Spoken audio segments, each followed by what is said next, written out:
welcome to Mental Health Miracles. I am your host, Tanisha, and today I have an extremely special guest.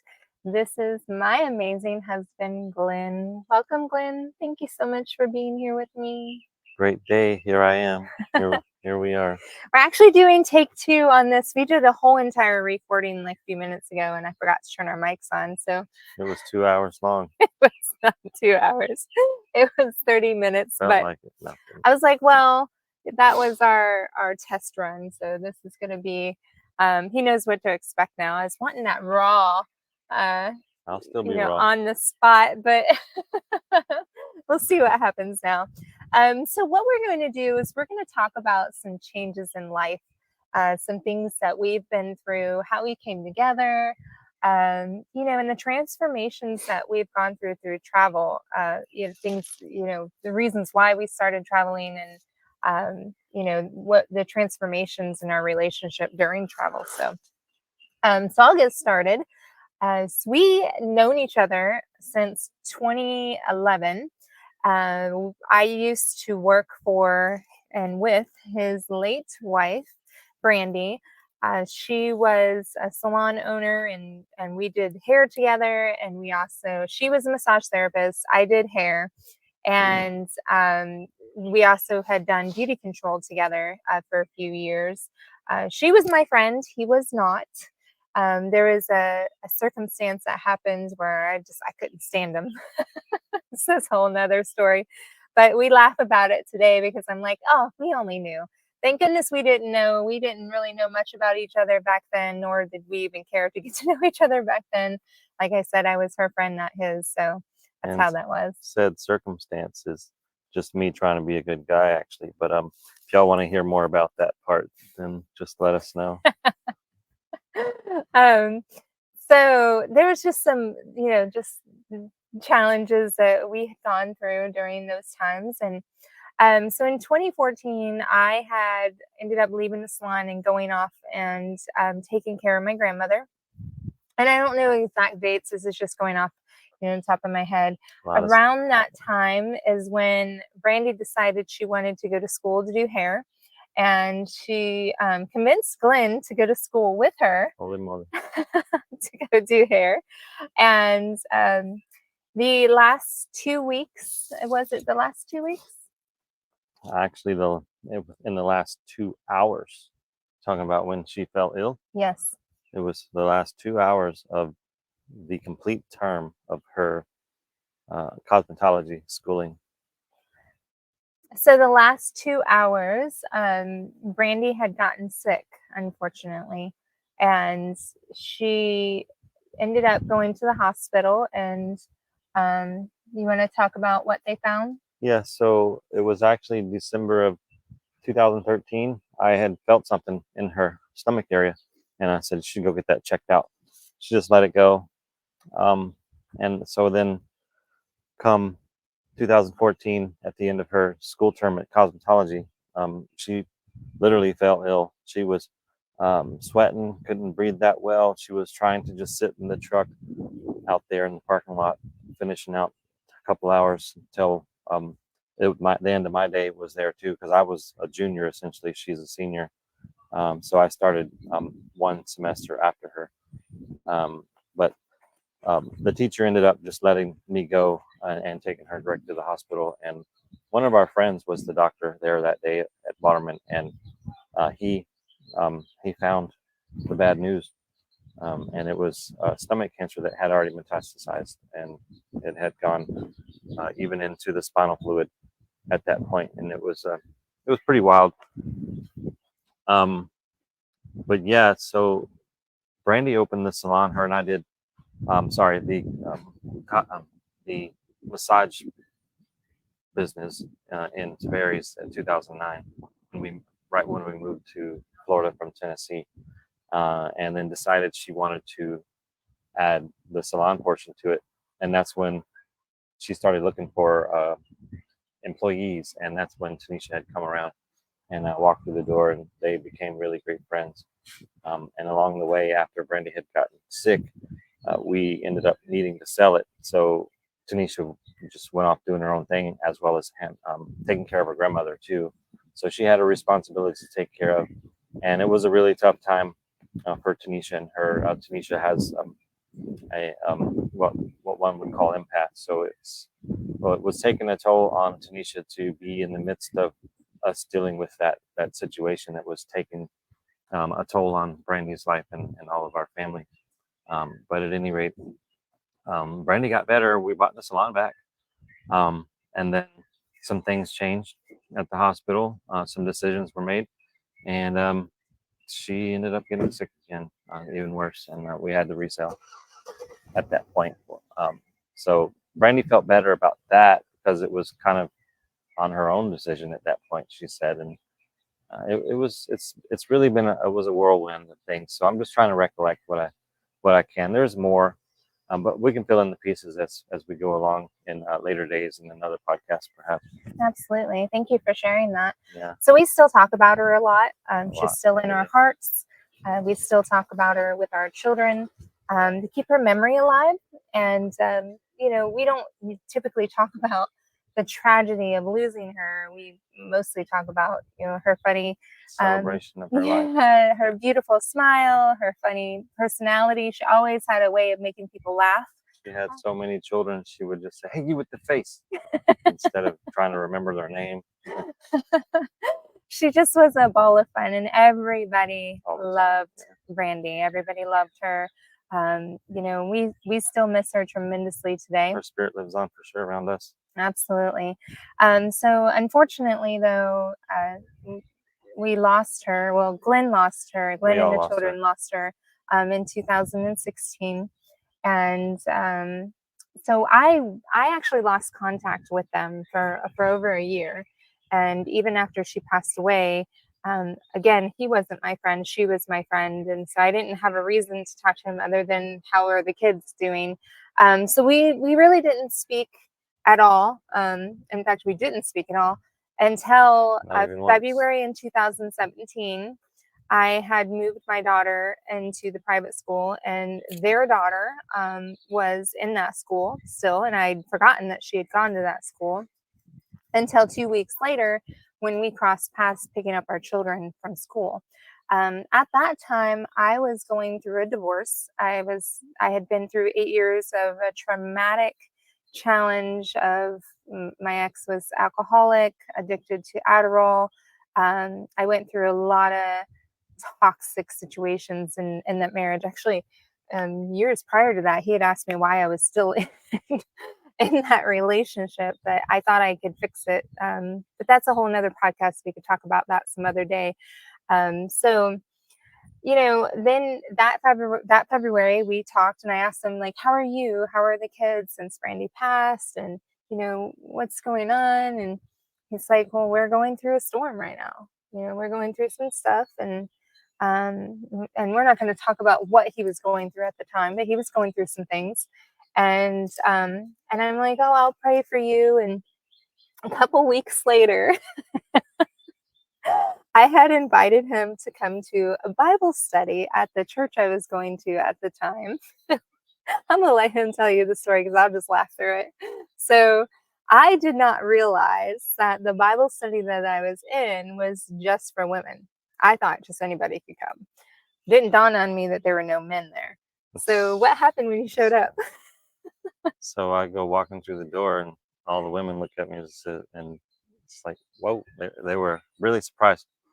And they said that I couldn't join, that there was a men's Bible study down the hall. So I did end up staying, and particularly it wasn't really any type of programming or what have you that I would really want to join in on. I mean, I love to socialize with people and learn what people think and stuff, but to study certain things in particular, I pretty much went ahead and just tossed aside what would possibly be known as an ego or my feelings, and I went over to the men's Bible study and hung out with them. I had a great time. We all did. A couple of them I had already known previously as well, but so I endured that, and then waited out in the parking lot, and she came out of her Bible study, and then we talked in the parking lot there for, I don't know, 15, 20 minutes. and I had invited her out to a meeting with some of my friends and such. One moment, we're going to pause. There. So we're back. Brandie had started his truck, so we just paused for a moment. But yeah, I was just saying that at that time I had invited her out to a meeting because I felt she needed to get out more, and she was talking about getting out more as well, and all the things that we are all going through. I definitely sought some things to do with myself, and of course my progeny as well. I had gone through a grief share by myself with the kids, and the kids also had their grief share. So there was 3 times a week that we were doing this. Okay, pause for a moment. Okay, we're back again. So grief share, got into that pretty quickly right after Brandie had passed, because I wanted to show my progeny that things would be okay and we could move on. I know Brandie wouldn't want us to stay stagnant and such. And it worked out really well, though, doing that. So in saying that is that kind of got to do the next thing, you know. So she was going through things, me too. So do the next thing. Let's get out with some friends, meet some people, and see what direction they're headed. Maybe we can attach ourselves to it and go, and we did, and it worked out great for a while. A lot of great mentorship, a lot of great fellowship, and traveling experiences and such, and gained a lot of wisdom. We both learned how to be better people all around, like mom, dad, friend, you know, lover, everything, dad, you know, uncle, all of it. So that's when we began to realize that we had a lot more in common than what we thought. Mm-hmm. We did, which was really weird because of the fact that we never talked much at all when Brandie was with us, and like I said, I didn't even care for him. Even 3 years or so into our relationship, we're like still looking at each other. It's like, this is weird. Yeah. Like, we did, like, for the first 3 years. We're like, can't believe this. okay, this is like, should this be happening? You know, this is really weird. We definitely own it now, though. That's for sure. It's Yeah, not weird no more. absolutely. So we had to learn through communication. We had to learn how to communicate properly. The first 6 months when we got married. So let's see, you came to the church a couple weeks later. I went to that meeting. Then we started dating. 3 months after that, he proposed to me. 3 months after that, we got married. So 6 months into dating, we got married. And a lot of people are like, "Wow, y'all move fast." And a lot of people thought it was really weird that we moved fast. And but we just felt like it was the right thing to do. It was an example for our progeny as well. We had a lot of little ones looking up to us and looking at our example. Right. And we wanted to make sure that, like, we were both going in the right direction. We had mentorship in our lives. We had people that were guiding us. We had a good circle of friends we were hanging out with. So it just made sense to us. Like, we knew what we wanted to do. We had goals, aspirations, and things that we wanted to meet. But then it got hard. It got really hard. Like, the first 6 months that we were married, we almost got a divorce because we didn't know how to communicate. You know, I would bring in a lot of emotional roller coaster, and he brought in a lot of, like, hardcore, straight face, Matter of fact attitude, and short to the point with my words and such. One word phrases, right? yeah, one word phrases without explanation, leaving me to wonder and worry and fear and stuff. And then the more I would worry and fear, the more he'd get aggravated with me because he didn't understand. So we really didn't understand each other on the emotional aspect of it. And so it took Rick and Christine, who were the owners of the school, and our friends and our mentors, to sit down with us and go, "Here's a ball. Whoever's got the ball is the one that gets to talk, and the other one keeps your mouth shut." And that was tough submitting to that, but it worked, and I'm very thankful. And you know what? I don't know how long we had that conversation. It must have been like 2 hours. We sat there and we talked, where he would have the ball and then I would have the ball. But what that taught us was how to really just listen. Yep. Just to listen. And from there, little by little, we started to listen to one another. Even if we didn't agree, we listened. And then we met Reese and Christy at Healthy Relationships Now. Amazing relationships now. Yeah. So Reese and Christy own a company, and they're at the RDV Sports Complex in Maitland, Florida. They own a consulting organization. Phenomenal people. Just absolutely. We still, in fact, I just spoke to Christy today. She sent me a happy Mother's Day message that was so sweet. But one of the things that I remember that they taught us was the PPP. P. And what's PPP, babe? PPPP. PPPP. Pause, ponder, pray, proceed. Yes. We used that a lot. So Reese would talk with us, and he would go through this curriculum, almost like a curriculum. Like we had a book of what do you call those things? A binder. And each time we went and meet, we had a piece of paper we had to write things down on in this binder, and homework. We had homework to do. But there were the major things that we really adhered to was the PPPP. And it really helped us. So anytime we started to argue, we would pause, ponder, talk about it, pray over each other, and then proceed, communicate, talk about it, and then get over it, move on.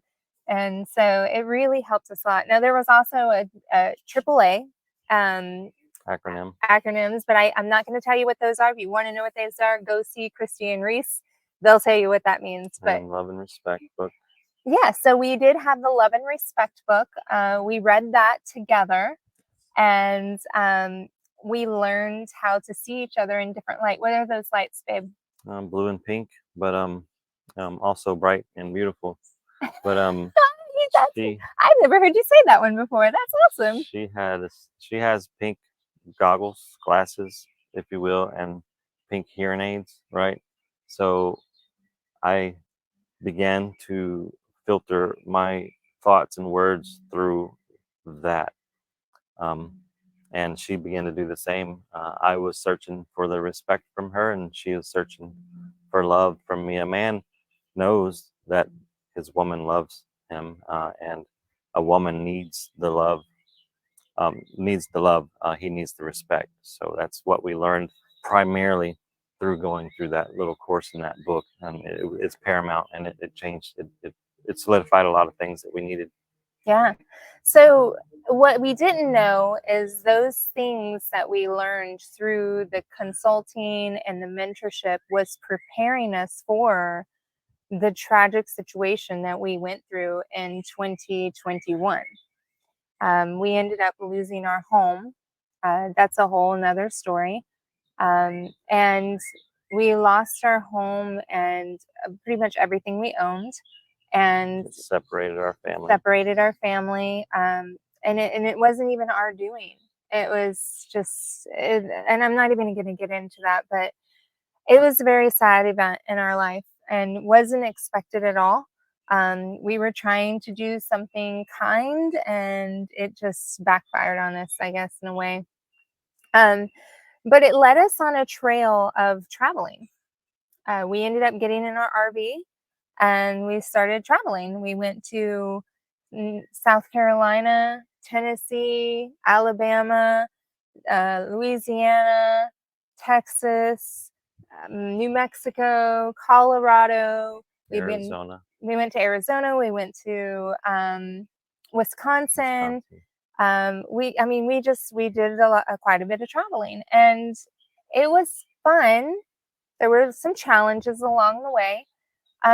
But one thing that it taught us is that no challenge can be a problem without a solution. And we always found solutions. And if it wasn't for the mentorship and the things that we learned as a couple on communication, I don't think we would have been able to make it through what we went through. Because during that time period, there was about a year of when we were going through losing our home. that it would have broke a couple. It would have torn a marriage apart 100%. It put us in very close quarters, breathing down each other's neck all the time. Yes. But it's one of those things that it's either going to make you or break you. And there was many times where it stressed us to the max. But in the long run, it made us stronger. It made us learn to love each other more, to appreciate each other more, to communicate. It forced us to learn how to communicate properly. During our travels, we saw a different perspective in life. We were able to ground our feet, literally put our bare foot on ground. And during those times, it wasn't smooth sailing. There was a lot of mechanical challenges, not only with our truck, but with our RV. My car got totaled during a hailstorm. We went through some stuff, let me tell you. Separation from our offspring. We still got to see them. We got to fly back and get them and take them with us at times and stuff like that. But, there was a lot of things that we went through. And today, 3 years later, I believe that our marriage is about as strong as it can get, if not the best that I've ever seen a marriage be. And greater things to come. Yes. And I believe that it's set us up for what we're about to have in our lives today. Because I don't know how to place this in words. Okay. So back when we were in the mentorship and we were challenged on our marriage and our communication, we were trying to work together in a business setting. Whew. Oh, man. That was tough. Mm. In fact, I think everybody around us at the time thought we were crazy, had lost our damn minds. And I wish and I hope that one day they see this and they see how much we've grown, because we're not the same two people back then that we are today. I wish they could see who we are today back then, but we had some growth to do. However, our great creator, the way he is, he has given us an opportunity to work together again. And this time we know exactly how to do it with ease and communication and overcoming the challenges because of what we've experienced in the last several years. Interdependent. Yes. It's a beautiful thing, what we've learned through the transformation of not only ourselves. Like for me, actually, you know what? I'm going to do it this way. I'm going to tell you what I have seen in the change in you. And I want you to tell me what you've seen in the change in me. How about we do it that way? Deal? Okay. Okay. So for you, the biggest change that I've seen in you is your communication skills.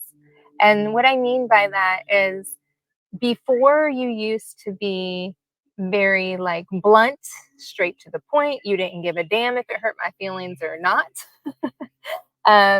You would give one word sentences or even completely ignore what I was saying or whatever. You used to tell me that nobody ever understood you, that you were just misunderstood. They didn't know your heart. And even I did not understand you, is what you would tell me. But today you're different. Today I feel safe and secure to come to you and talk to you. Today, when something happens, you're the first person I want to talk to and call or get your opinion, because I value and respect your opinion, because I know that you're not going to judge me. You're not going to say anything that's going to be negative, and you're only going to be helpful or supportive. And if you do say something that maybe I might reject in some way, you allow me to do that rejection, but to come back around and go, okay, maybe you might have been right. But you give me that space to make that decision of how I want to take it, and not try to force it down my throat in any way. Like before, when Glenn was the type of person that whether you wanted the information or not, he was going to give it to you. Now he stands back and he waits until he's asked for that opinion, which is a big, huge difference. And those of you that know him or knew him back then probably know exactly what I'm talking about. And I hope that you've been able to be around him today because you would see the difference in him.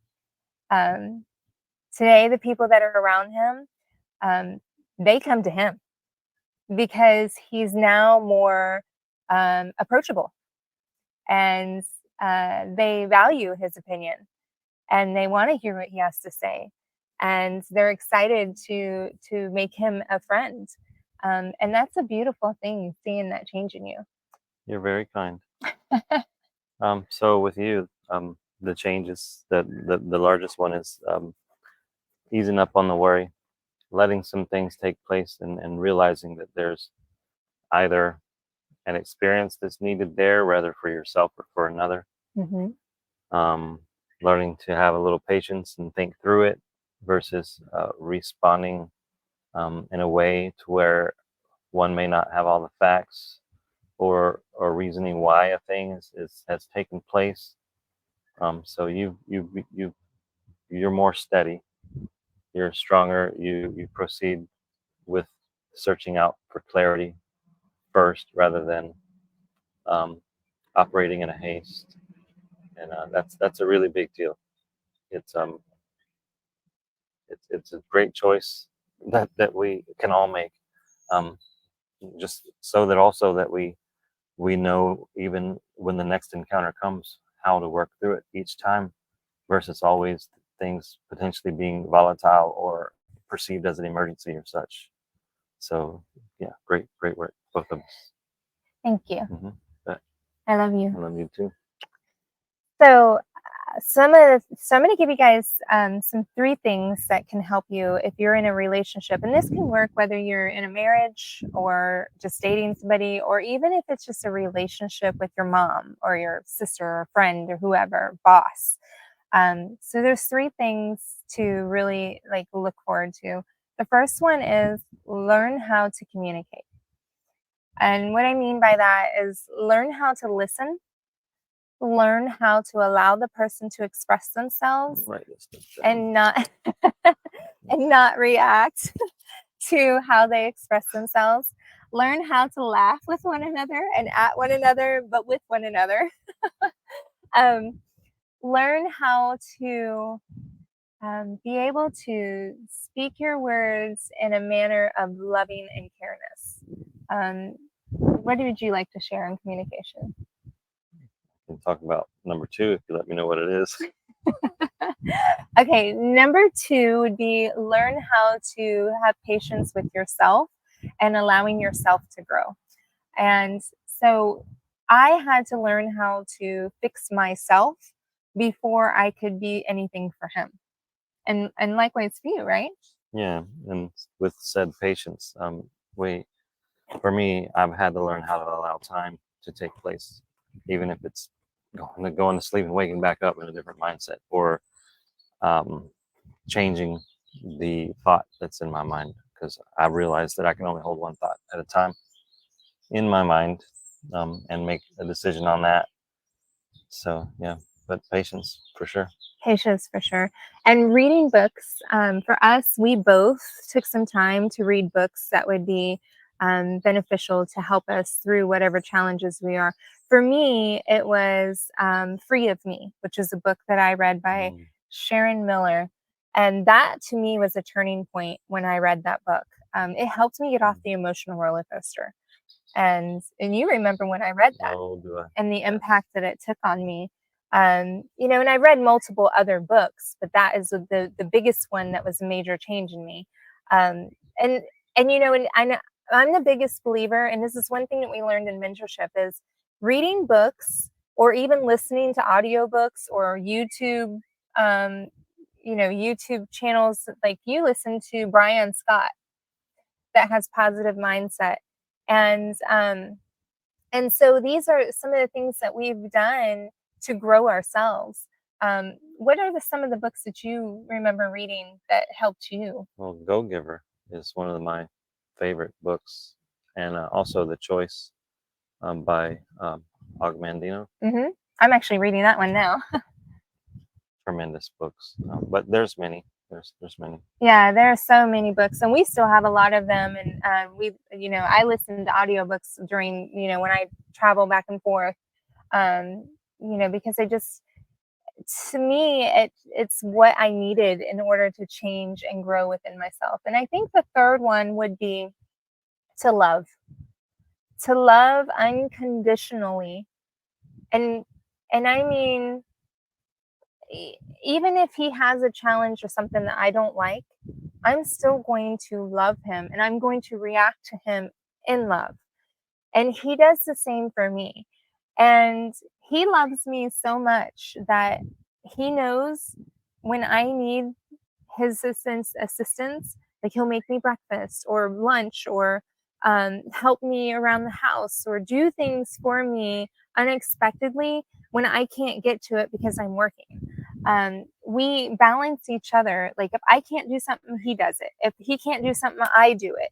Like it's so important to have that balance and to do everything with love, not resentment, not anger, not just worry or fear, but everything within love. I think changing our mindset and really just doing things without an expectation back has made a huge change as well in the both of us. I feel like the more that the more that I do for him, the more he does for me, and it's a hand-in-hand situation. And it's a beautiful thing. I think today, I think we were like little teenagers that just love each other constantly. We do a lot of PDA. Feels good. And so people always are like, oh, we don't care. We do not care, because he's my life. He's my second half. Our little ones really love seeing that. You know what, though? They have come around to where all of our children, most of them are adults now, have learned to love and respect us because we've learned and love and respect each other. Major. And that's one of the biggest accomplishments that I feel that we are very proud of and that we've seen. And we've worked hard for it. It's not something that happened overnight, and it's not something that we just did. We had to learn and grow to do that together. Yep. Okay. So I wanted to share with you guys a couple things. One, before Glenn and I said that we were trying to do a business together and it failed, and now we're trying to start something over. So I have become a travel agency, mainly because I figured out that we love to travel. We've been on a cruise together. We've done all this traveling here in the United States. My next big travel will be going to the UK in a couple months. And the travel agency is going to allow us to be able to do that. I have access to valuable gift packages and vacation options and things that the general public does not have access to.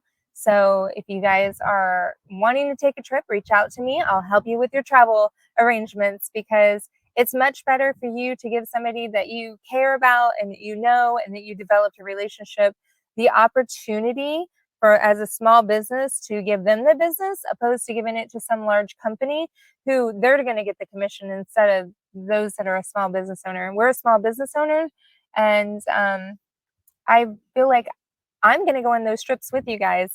It may not physically go on them with you, but in my heart and my spirit, I'm going to be excited for you. I'm going to want to see those pictures. And we're going to be sharing pictures. We're going to be sharing some excursions and things that we've gone through, and, document a few things that we're going to be doing. And it's going to be fun to share that with you guys. We're excited about that. Yeah. Another thing is I have started writing a book with Glenn's encouragement. That's a good word for it. Yeah, he's encouraged me for the last several months to write this book, and I really was not feeling it just quite yet, but recently I did start the book. I do not have a launch date yet because, again, I just started it, so I still doing research, and I'm writing it, and it's called Path of Choices. So it's going to be talking about the paths that we've been on and the choices that we've made, and everything that we do in life is a choice. And so we're excited about having that coming out. And it's just, there's so many beautiful things that are going on, and he's here doing it with me. And that's the most beautiful thing, is to have somebody that's your rock, that Together, can inspire you instead of going separate ways each day. Yeah, We'll do things together as it's meant to be. absolutely. So I just thank you guys for listening. Thank you for watching this video. We're expecting to do more of these. Glenn says once a week. He wants to do these about once a week. So we're going to try to do that, and share some more stories and things that are going on. And we'll go from there. So thank you guys. You guys now got the starting story of who we are, what we've been through, and now where we're headed. So we'll talk to you guys soon. Have a good day. Bye.